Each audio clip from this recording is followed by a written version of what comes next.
Coming up, it's the Nuu Z8. Use your iPhone as a remote and a cure for your phone addictions?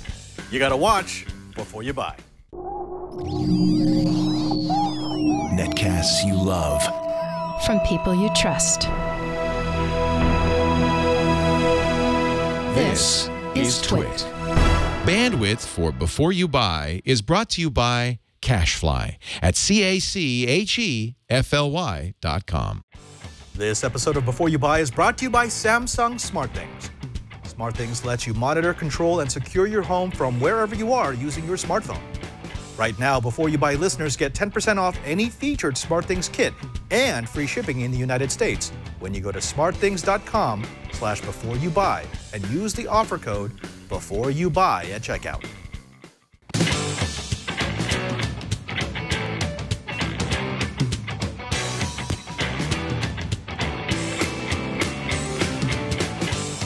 Welcome to Before You Buy. It's Twit's product review show, where we take the latest and greatest gadgets and gizmos that we get here at the Brick House in Petaluma, and we give them out to members of the Twit Army, our hosts, our staff, all the people who can give you the most honest review possible.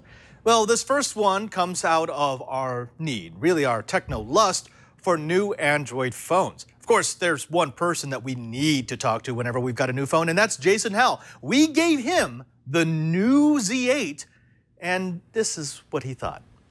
Hey, what's up? I'm Jason Howell, and I spent some time here with the Nuu, that's Nuu Z8. This is the 32 gig model, which you can get for $300 off contract. Who is Nuu, you might be asking? Launched in China in 2012, Nuu actually just entered North and South American markets, and their focus is on, they say, solid devices at a low cost. We're seeing a lot of this category of devices coming out right now, and the Nuu Z8 definitely falls in that category. So the 32 gig model is $300. You can also get the 16 gig model for $250. Let's take a quick look at the specs here. It's running a 64-bit, 1.7 gigahertz octa-core MediaTek processor, the 6752. It has 2 gigs of onboard RAM. It has a 5.5-inch 1080p IPS LCD display. That's with 400 pixels per inch. 13 megapixel rear-facing camera with a Sony lens back there, and then 8 megapixel front-facing camera up top. 2650 milliamp hour battery, and that is removable underneath this case here. It also has a micro SD card slot and dual LTE SIM card slots for GSM. And finally, it's running Android 5.0 Lollipop. So first of all, the design. I'd say it's a relatively thin device for such a low-cost device. The bottom edge, the whole bottom edge, is a big notification light, so it's nice to have that on board. The navigation buttons, I couldn't help but notice, are totally backwards to the standard. It's not weird that we see this. Some OEMs decide to do this for whatever reasons. I don't know if it's differentiation or what it is, but it kept throwing me off. Sharp edges around the rim, and that actually becomes kind of uncomfortable when you're making a phone call. You put it up to your ear, right? And every time I made a call with the Nuu Z8, I don't know, maybe it's a stupid complaint, but I felt like those edges were kind of digging into my ear, and it was just kind of uncomfortable. It's not very comfortable to make calls with the Nuu Z8. And finally, as I said, the back plate is removable, although it takes a little bit of prying, but you can get it off and you can get to the removable battery back there, as well as all of those slots, the dual SIM and the micro SD. All right, so the display, I'd say right off the top, the display was not too impressive to me. It's 1080p and the pixel density is pretty nice, but you can see right now, you can definitely tell here, it's very blue in person. And off-axis viewing, I mean, it just drops considerably. You see when I rotate it like that, you just stop seeing anything on the screen. It's like that in real life as well. The camera that's on board here. Pictures, I wouldn't say weren't very bad at all. Good light, especially, which we're used to kind of seeing. And the Sony lens is in a lot of phones these days, so it's very similar to what you've seen in other phones. I had a hard time with close-up and macro style shots with this, but maybe that doesn't matter so much to you. The front-facing camera, I'd say, is a lot better than your usual mid-range devices. So that's definitely a plus. And there's HDR mode, high dynamic range, on both the back as well as the front. So it's kind of nice to have that there, though it is a little bit slow in processing. But overall, I'd say the camera did a pretty good job on this phone. Performance-wise, it is running with 2 gigs of storage. That can be kind of slow at times, not to mention it's running the MediaTek processor, which kind of slows things down when you're doing things like multitasking. The usual stuff, home screen, app drawer, all that kind of stuff was totally fine. Web browsing was okay, though there was slowdown at times, and I could definitely feel like it was kind of lagging a little bit as I was trying to move through heavy web pages. The biggest issue in performance, though, and this is critical, I think, are twofold. One, Wi-Fi on this device was so finicky. I don't know if it's a weak antenna or what it was, but I've used a million devices in places like here at the Twit Studio and at home in my house, and I had tons of issues with Wi-Fi connectivity on this phone, and it would just trade off to the 4G SIM card and then come back to Wi-Fi when I know that there's strong Wi-Fi there for any other device that I use. And that just kind of delays things, and it was a regular issue and very annoying. Also, GPS was always inaccurate and always flaky. Even when I'm in places that I've used GPS plenty of times with other devices, it would take up to a minute and a half to finally lock a signal and move beyond the beginning of a navigation session. And then when it did that, I'd be a couple of streets over, and it was constantly trying to, reroute me so that I get back to where it expects me to be. That was super duper annoying.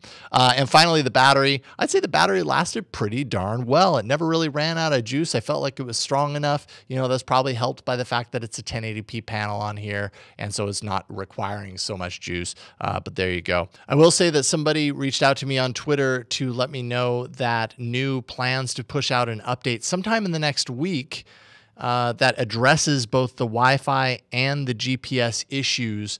I recorded this review before that update, so I can only judge it based on that, but it's very possible that they've addressed these issues with the software update. Definitely look into that.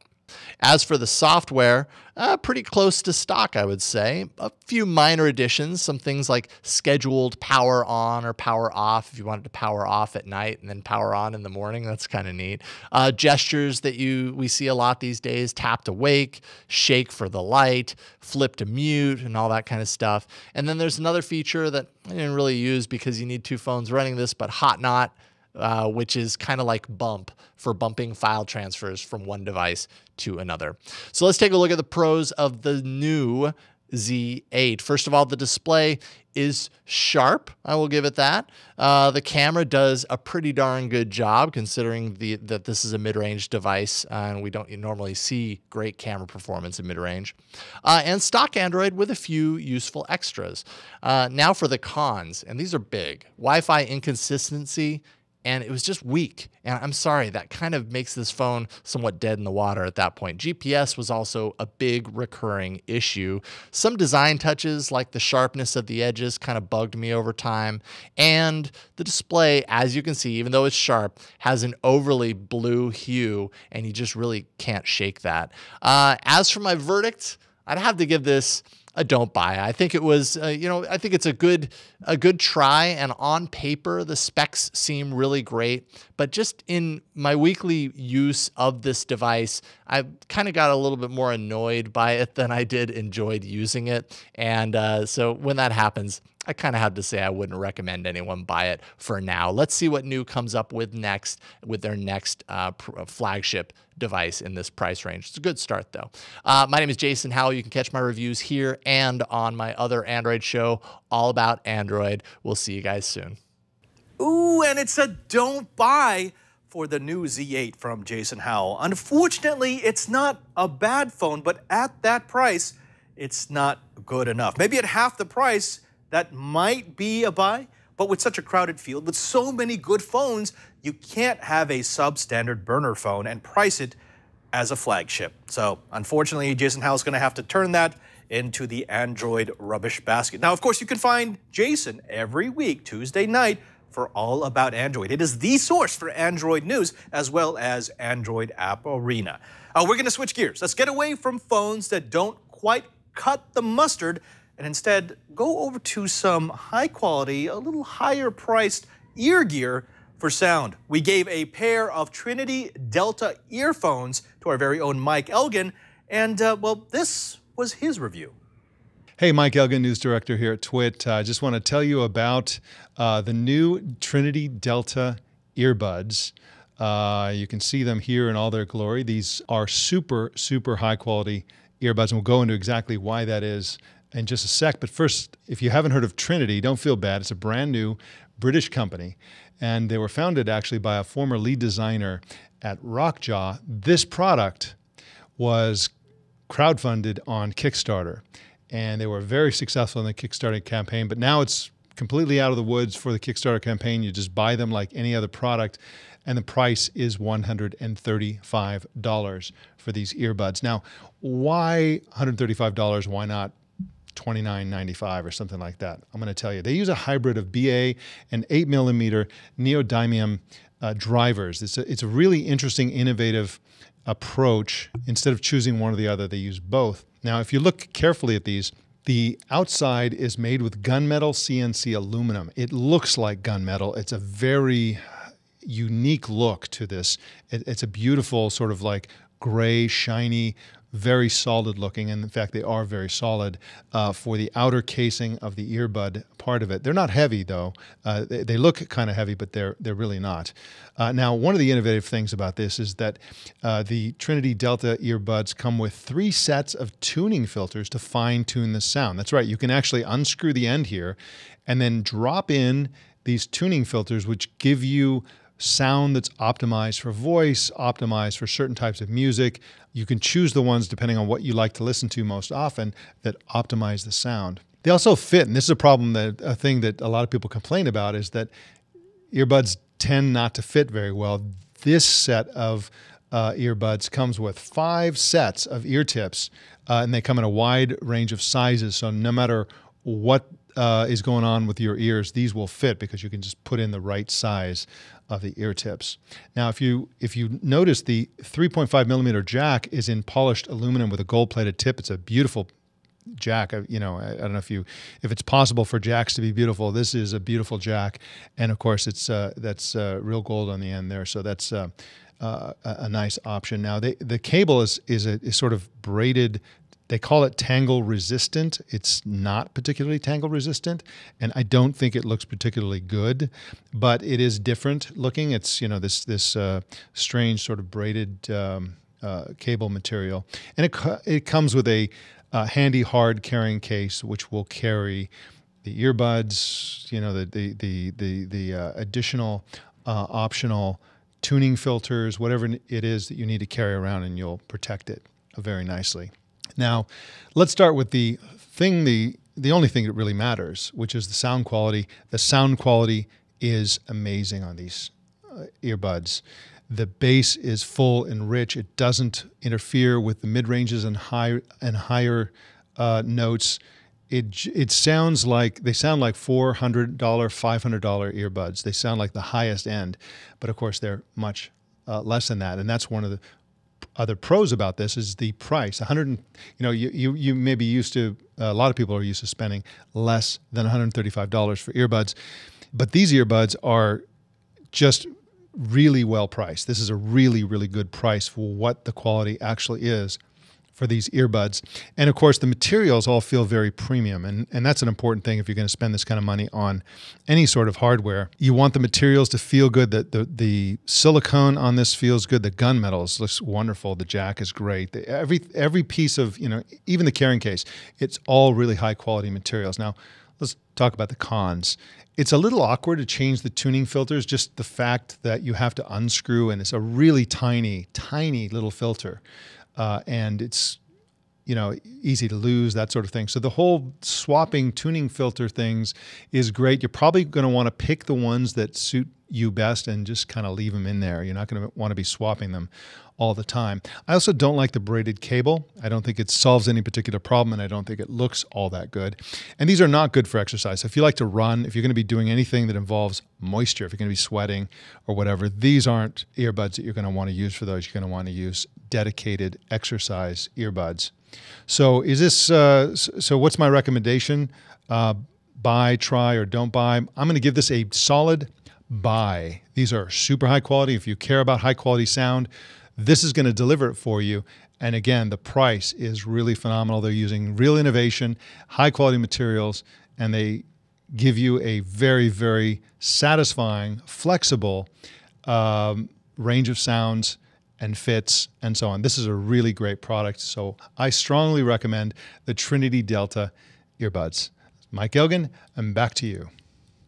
So even though it doesn't work with an iPhone quite right, and even though the price is a little bit high, the sound was good enough for Mike Elgin to give the Trinity DELTA earphones a buy. You can find Mike Elgin every weekday at 10 a.m. for Tech News Today. We thank him for his review. Let's change the room up a bit. We every once in a while, we get the pleasure of having Carly Perkins, who is our account executive here at Twit TV, take a look at a product that might break genres just a tiny bit. She has the Pronto Peel remote. We asked her to put it through its paces, and this is what she found for us. Hi, I'm Carly Perkins with Twit TV, and today I'm reviewing the Pronto Peel Smart Remote. The Pronto enables you to convert your iOS device into a remote control and guide for most TVs, DVD players, cable and satellite boxes, Blu-ray players, and AV receivers via Bluetooth. It comes with an infrared extension cable and 4 AA batteries, which will power the Pronto for 1 entire year. Connecting the Pronto to your iOS device is a quick and seamless process. First, you need to download the free Peel Smart Remote app. The Pronto is compatible with iPhones starting with the 4S to the iPhone 6 Plus, the Apple Watch, 3rd and 4th generation iPads, all generations of the iPad Air and Mini, and 5th generation iPod Touch. To begin setup within the app, enter your zip code so that you can access your local TV channel listing. Next, choose your TV service provider from the list that pops up. I use Comcast Xfinity and was prompted to choose any of the packages I have through my Comcast subscription. I chose HBO and Showtime. The next screen reveals top picks, revealing TV shows and movies that are currently airing live in my time zone. By clicking on the remote icon, you control all of the features of the device you're operating: the power button, menu, volume, channels, pause, record, replay, and more.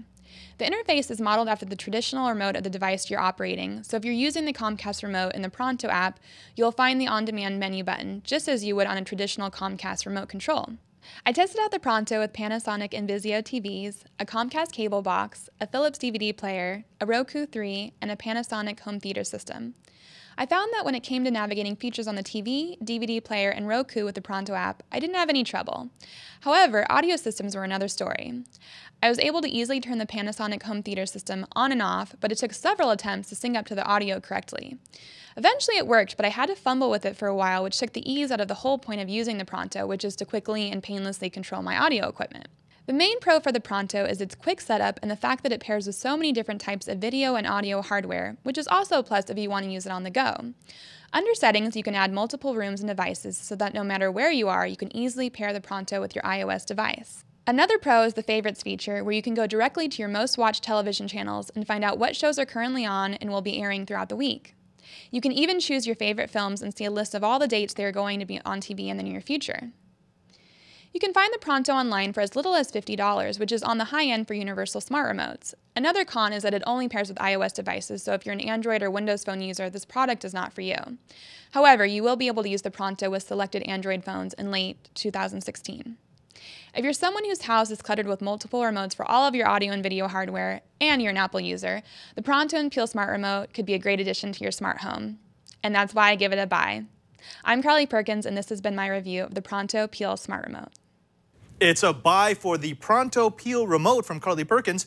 You know, for 60 bucks, if you're looking for a way to control a lot of your different devices, maybe that's going to be the solution for you. We thank Carly, of course. She sits right next to me here at the Twit Brick House, and I got to tell you, her enthusiasm is infectious. In fact, I think she should be hosting BYB because she would just make it all sorts of fuzzy. All right, well, when we come back, I'm going to take a look at a GPS. I know what you're saying, GPS? Wait, you mean the thing that's on my phone? No, not quite. There are still such things as standalone GPS units. The question is, are they good enough? Do they offer me more than what I can get with my phone? And is there still a market for them? We'll tell you in just a bit. But first, let's go ahead and thank the sponsor of this episode of Before You Buy. And it's got to be Samsung SmartThings. Now, let me ask you, do you remember when you were a kid and you thought about what your house would look like in the future? It was like the Jetsons, right? It was going to have automated doors and windows. It was going to have robots. It would have things that talk to you, things that you could control from far, far away.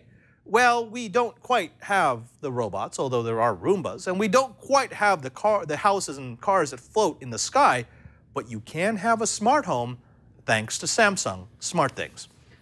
Now, their approach is different. Rather than giving you gadgets and gizmos and devices from different manufacturers that each speak their own proprietary language so they can't be used with one another, SmartThings acts as the unifier. It has a hub that will speak to the devices from one manufacturer and give commands to the devices of another manufacturer that will allow your stereo system to talk to your lights, to talk to your locks, to talk to your alarm, to talk to your water sensors. It really is smart in the sense that it lets you build a smart home exactly the way you want. Now, Samsung SmartThings changes everything with that connection, and it lets you do things like program your house to recognize when you're on the way home, so it can turn your temperature settings on your Nest thermometer just the way you want it. Or maybe it will check your drop cams to see if there's someone at home so you could turn the lights on. Maybe it will change the volume on your music and set your Philips Hue lights just the way you like it. In other words, this is the home that you dreamed of delivered now. Now, you can get immediate alerts on your smartphone if, for example, doors are opened or windows are opened, or maybe if there's excess water in the basement that you need to know about right away. You get to program exactly how your house operates, how it will respond to different situations. It's like IFTY, but on a grand scale. Now, I would love to use SmartThings. Back where I live, I've got many different rooms, many different people living there. Wouldn't it be nice if I could customize it so it would react to me coming home? It could turn my computer on. It could make sure that my windows are open because I like the ventilation. I've got automation for each of those things, but I don't have anything to make them all talk to one another. That thing, that collaborator, that enabler, well, that is Samsung SmartThings. Now, right now, Samsung SmartThings is offering our audience 10% off any featured SmartThings kit and free shipping in the United States when you go to smartthings.com/beforeyoubuy. That's smartthings.com/beforeyoubuy and use the offer code BEFOREYOUBUY. Make your home a more intelligent place with SmartThings at, again, smartthings.com/beforeyoubuy and use that offer code BEFOREYOUBUY to throw Before You Buy a little bit of love. And we thank SmartThings for their support of Before You Buy. Well, folks, now we've got a treat for you. For some, it will be a blast from the past, but maybe for others, it's exactly what they need when they go on the road. Now, you may recognize this. This is a GPS. This is what we had before we had smartphones, and actually even a little bit after. Before we had smartphones that were really good at GPS, that had integrated software that would allow us to know where we were on the planet. This is from Magellan. Now, this unit is part of their RoadMate series. This is the 5322LM. It's about $150. And what they claim is that it's going to give you more accuracy, it's going to give you more predictability, it's going to give you more convenience than the GPS that's built into your smartphone. Now let's go down the specs. It's got a 5-inch transmissive touchscreen. It's 5.6 inches by 3.4 inches by 0.59 inches thick and 6.1 ounces heavy. It's got a 2-hour battery life, high sensitivity GPS that's accurate to 3 to 5 meters, a multi-directional patch antenna, and of course it's going to include all the basic GPS features that you've come to expect. Things like points of interest, speed limits, traffic rounding, Find My Car feature where you can say, okay, I've parked here, remember it, so when I come back you can tell me exactly where I should go. It also has something that I don't have on my phone, which is a junction view. But as you can see, looking at those two on the screen right now, the screen is actually not as good as the screen on my phone, which was a big problem for me. I actually used it in my travels across the United States and in Hawaii. I used it side by side with the GPS on my phone so I could get a real feel for where it is useful and where it is not. Now, I have to say, that in some instances, it's actually better. I do like the autocomplete. I like the fact that I don't have to be connected in order to use it. I could just type in an address, and just like I would on Google, when I start typing it in, like for example, Petaluma, it will actually figure out where I want to go and give me those options. Now, it does lag a little bit. The interface does feel a little bit dated.